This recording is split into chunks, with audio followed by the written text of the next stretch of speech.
Most people think that because I'm the principal's daughter, I get special treatment. Well, I'm here to tell you that that's not the case. In fact, having my dad as my principal just means I have to be extra good at home as well as at school. I'm not allowed to go out on school nights. All my homework has to be done before dinner, and that includes reports and papers. And I can only be in one extracurricular at a time. Usually, my dad wants me to do things like yearbook club, but I really want to be a cheerleader. He said no twice. If you thought that was bad, imagine how you would feel if you were a boy that liked me, and then you came to my house only to see your principal there to greet you. Ugh! I can't wait to go to college so I can finally just be me. People will be able to see me for who I really am, not Mr. Larson's daughter, or the principal's pet. Yes, people call me that all the time. When I first started school F High, no one knew that I was related to the militant man who roamed the halls trying to get students and faculty in trouble. The same last name only caught the attention of my peers after my father told me to stand up in the middle of an assembly to show who I was in case anyone needed help around the school. This got a big laugh from my fellow classmates, and that's how I got the nickname Principal's Pet. A typical day at school can start out pretty ordinary for me now that I'm a senior in high school. Just a couple more months, and I'll be off to college in New York. For now, though, I'm still under my dad's wing at home and at school, and he never lets me forget it. No one does. I get to school around 7:40 in the morning. I drive myself to school typically because I don't want to be seen with my dad, and also I can leave right after school if I want to. The less time with him, the better. My friends always wait for me in the hallway so we can walk to class together. I have a close group of friends, Taylor, Amber, Jaden, and Tess. Taylor and Amber are fraternal twins, and the daughters of the science teacher, Mrs. Bingle, so they understand the pain I go through nearly all day at school because I'm the principal's kid. Jaden has been our friend for our entire high school days, and Tess joined our group just last year. She moved here from Albuquerque, and we took her under our wing. Her fashion sense is spectacular, which means she'll always make sure we all look good in group photos. My friends are awesome, and they're the only ones I can trust to not make my day hell. We were laughing and having a good time, but just as we rounded the corner to our first period English class, Ryan Powers stopped us in our tracks. Ryan Powers was a jerk. If he thought you were cute, he'd tell everyone you did dirty things to him under the bleachers or in the auditorium. If he hated you, he'd tell everyone that you had a really bad STD or a weird abnormality in order to make people not like you. The worst part of all, he wasn't afraid of my dad. Nope. Ryan Powers' dad was super rich, and he probably slid my dad over $100,000 in the course of Ryan's high school career. That's why Ryan never got into trouble for what he did, and now it seems he's set his sights on me. "Hey there, Sasha. How are you this morning?" he asked, putting his arm around my shoulders to lead me away from my friends. I looked over my shoulders with a "help me" look in my eyes, but they all just stood there, astonished as to what was about to happen. "Hi, Ryan. I have class. I have to get going." I tried to pull away, but it was no use. His hand got tighter on my arm. "I don't think your daddy will be too upset if you're a little bit late." I gulped, hoping this would end soon. If I just shut up now and let him talk, the sooner I could get back to class. "I was hoping you would go out with me this Friday on a date. Maybe we could go to the movies. I could take you out to get ice cream. You know, the works." He raised an eyebrow. "What do you think?" "Absolutely, 100% not," I said, pushing his hand off my arm. "What? I told you, you don't have to worry about your dad. Come on, Sasha, you know I've liked you for like 5 years. I scoffed. "You like everyone, and besides, it doesn't matter if I go on a date with you or not. You're going to tell everyone that we did things we didn't do. I don't want that on my shoulders. Also, you're just plain mean to everyone. I would never date a guy who's such a jerk." He looked at me confused. "I would never speak ill of you, my darling. You are gorgeous, and I don't know what you've heard, but I never talk bad about anyone." Just looking at Ryan, you would believe him wholeheartedly. He looked like America's sweetheart, a purebred, blonde-haired, blue-eyed boy, except he was not a good person. You could almost see it in his eyes if you stared too long. I couldn't help but chuckle. "Get a life, Ryan," I said, before turning and heading back to my class just in time for the bell to ring. As the door was shutting to my classroom, I heard Ryan say matter-of-factly, "You're going on a date with me Friday." I sat down in my chair and was just about to tell Jaden what happened when the teacher came in. I ended up writing her a note instead. It said, Jaden, you will not believe what just happened to me in the hallway. Ryan asked me on a date. No, he actually told me we were going on a date. What do I do? Sasha. I passed the note over to Jaden, and as soon as she was done reading it, I knew because she let out a gasp that could mean nothing else. I saw her furiously scribbling. We were supposed to be taking notes for our class, but I knew she was begging me for more information and probably passing my note to the others in the group. When she passed her note to me, I opened it quickly. Sasha, you cannot be serious right now. Tell your dad, tell your mom, scream it from the rooftop that you're not going on a date with that loser. Jaden. I really wasn't sure how I was going to pull this off, but an idea was coming to me. You would think after that, today couldn't really get much worse. However, as soon as I was heading to my second class, I got called to the principal's office. That's right. My dad called me over the loudspeaker for everyone to hear, except he didn't say my name. Of course not. He said, and I quote, "My daughter needs to come to the office now." Since I'm his only daughter and his only child in the school, I knew he meant me. My face turned red as all eyes swung over to look at me in the hallway. Everyone was curious to know what I did, unless Ryan already told them we were making out before first period, which I'm almost sure he had. I hope this had nothing to do with him. To say I was a little scared would be an understatement. I never had to go to the principal's office for anything other than to ask my dad a question for a teacher or, just to say hi because I'm super close with my dad.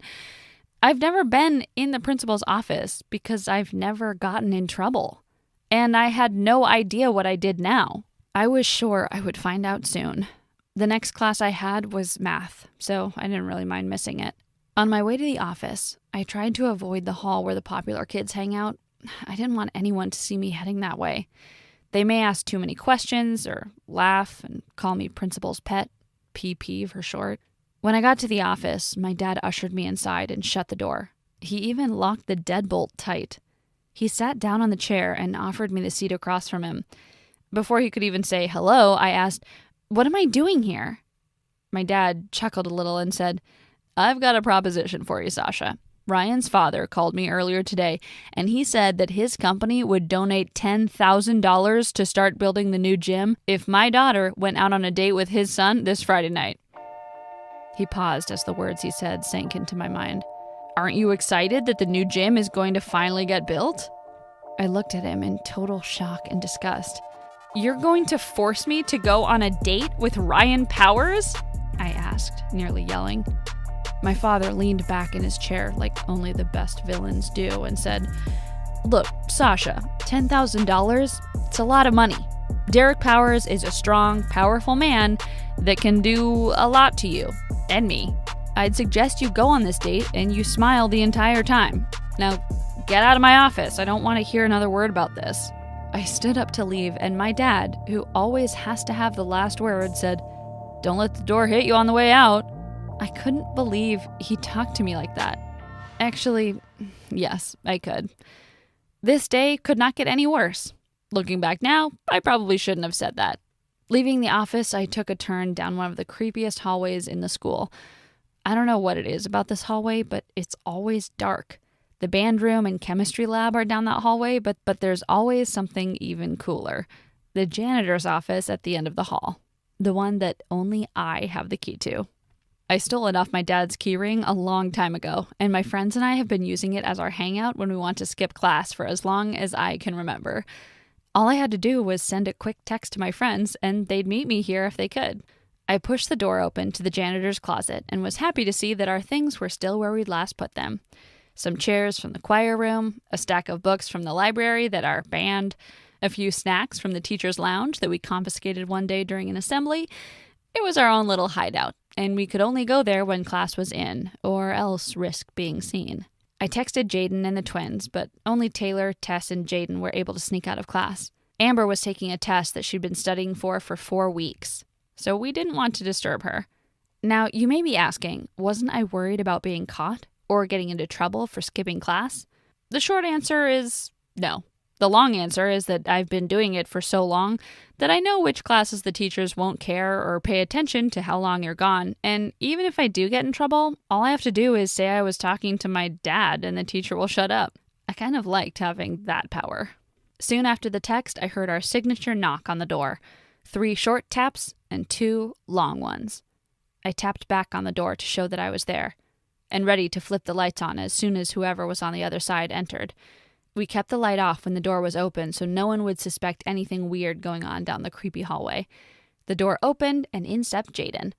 I could tell she was dying to know what I had said about Ryan in the principal's office. I wouldn't tell her until the others were here. When the other girls arrived, there was about a millisecond of silence before everyone started talking at once. Tess finally said, "Guys, stop! One at a time or we're going to get caught." Jaden looked at me. "Sasha needs to go first. She has big news." Everyone stared me down. I gulped while sweat dripped down my back. Ryan asked me out. Everyone said, "Ew!" at the same time, even Jaden. I nodded in agreement. I know, but that's not even the worst part. I got pulled into my dad's office. He's making me go out with him on Friday for 10 grand. The room was silent. Then Jaden shrugged and said, "Well, I mean, last time it was 5 grand, so you're getting more expensive." She nudged my shoulder to show she was joking. "What am I going to do?" I groaned. "There's only one thing you can do," Taylor interjected. "Go on a date with him and make him so miserable he'll be begging his dad to pay your dad $50,000 to keep you away from him." I smiled. I like this idea. As much as I've said I don't like being the principal's daughter, it does come with its own perks. Like, of course, my secret hideaway, and the fact that I knew where all of the security cameras were. I also had access to every single key to open any door that I wanted, including the school itself. My dad always put the keys for the school in the lockbox of his closet, and after school, I was planning to take them to finally put Ryan Powers in his place. The rest of the school day went by easily. My friends and I gathered several girls together to tell them about the plan. We'd taken some time at lunch to come back together and make flyers. We needed as many people in on this as possible. It wasn't going to be easy, and we would need a lot of help. Somehow, I was pretty sure that all of the girls we recruited would help and even recruit more. When I got home, I finished all of my homework and made a show of taking a shower to get ready for bed. What my parents didn't know was that earlier that day, I had asked Ryan Powers to meet me back at the school after dark. I told him that I wanted him to prove to me that he really liked me, and he could do that by meeting me at the school. It didn't take much convincing, because I'm pretty sure Ryan thought we were at least going to make out, but I also invited more than 100 girls from the school to come, and when Ryan and I walked into the auditorium, he was going to get a huge surprise. The only thing is, I now needed to wait until my parents fell asleep so I could break into my dad's lockbox. I was going to take the keys after school, but my dad had meetings and was late. He didn't get home until around 6:30, and he kept lingering in his room. It's almost like he suspected I was up to something. My parents were usually in bed around 9 p.m., but tonight The Bachelor was on, and it's my mom's favorite show. I totally forgot what day it was, so I had to endure the hour-long wait before my parents finally clicked off the television and nestled into bed. It took another 20 minutes before I finally heard my dad's snore echoing through the hallway, and I gave it another 5 minutes before I army crawled into their closet. I knew where the lockbox was, but the key was a mystery. I turned on my cell phone flashlight to search, finding pens, change, other random stuff sitting around on the dresser and the closet, but no key. I looked over at the lockbox, and you would never guess my luck. The key was still inside. I twisted it open as fast as I could and pulled out the huge ring of keys. They clanged together like cymbals, and I was sure I had woken both my parents up. They stirred a little. But after a second, I was able to shove the keys into my pocket of my hoodie and muffle the sound. I snuck back out of their room and raced down the stairs. I had to get to the school by 11 or people would start leaving. I texted Jaden that I was on my way in hopes that she could tell everyone that I'd be there soon. I had also texted Ryan that I was on the way and that I'd meet him by the auditorium doors. Hopefully he didn't see anyone going in, and no one clued him in on what was really going to happen. We had passed out the flyers during the school day, but we'd asked that people only give them to other girls and to keep everything a secret. You know how high schools are, though. No one ever keeps things to themselves. I pulled up to the school, and like I had hoped, people had parked on the other side so that Ryan wouldn't see them as he pulled in. We went to a huge school, and it was impossible to see the parking lot on the other side. Now, all I had to do was to run in and make sure everything was all right before Ryan showed up. I texted Ryan to see when he would be coming. He said he'd be there in 5 minutes. Perfect. I ran inside, and to my amazement, when I opened the doors, there was not 100 people staring back at me. The entire auditorium was filled up with girls, many holding signs that said a word that Ryan had called them, others wearing shirts that had the words written on them. Tessa's camera was rolling. My mouth was agape. I had never seen this many people in one room. Surprisingly, everyone was silent. At that moment, I decided to break the silence and tell everyone how happy I was that they came, and that I needed them to be ready because Ryan was coming soon. The lights went out as soon as we saw headlights pull down the road. It was nearly 11:30 p.m., and there weren't a lot of people driving down the road at this hour, so we knew it had to be him. Sure enough, he pulled into the parking lot and parked right next to the door. He looked like he was freshly showered and ready to hook up with a cute girl. Little did he know, as soon as he opened the auditorium doors, the lights would go on, and over 600 girls would shout the ugly words that he had called them at the same time. Some threw things at him. We didn't tell them to do this. And some even shot Nerf gun darts at him. We didn't tell them to do this either, but I wish I would have thought of that. The smile that was on Ryan's face disappeared as soon as he saw everyone in that room. He turned to leave, but Amber and Jaden stood in the doorway with their arms crossed. I stood in front of Ryan, staring at him. 1,000 people behind me. Every single girl in this room is someone who you have hurt personally. The fact that we were able to rally this many females in one space should show you how much your words and actions destroy people. You better believe none of us will ever go out with you. I had more to say, but as soon as I was about to begin, the alarm went off and red lights started flashing throughout the auditorium. We all covered our ears, including Ryan and the door blockers. No less than 5 minutes later, the cops were at the door, and so was my dad.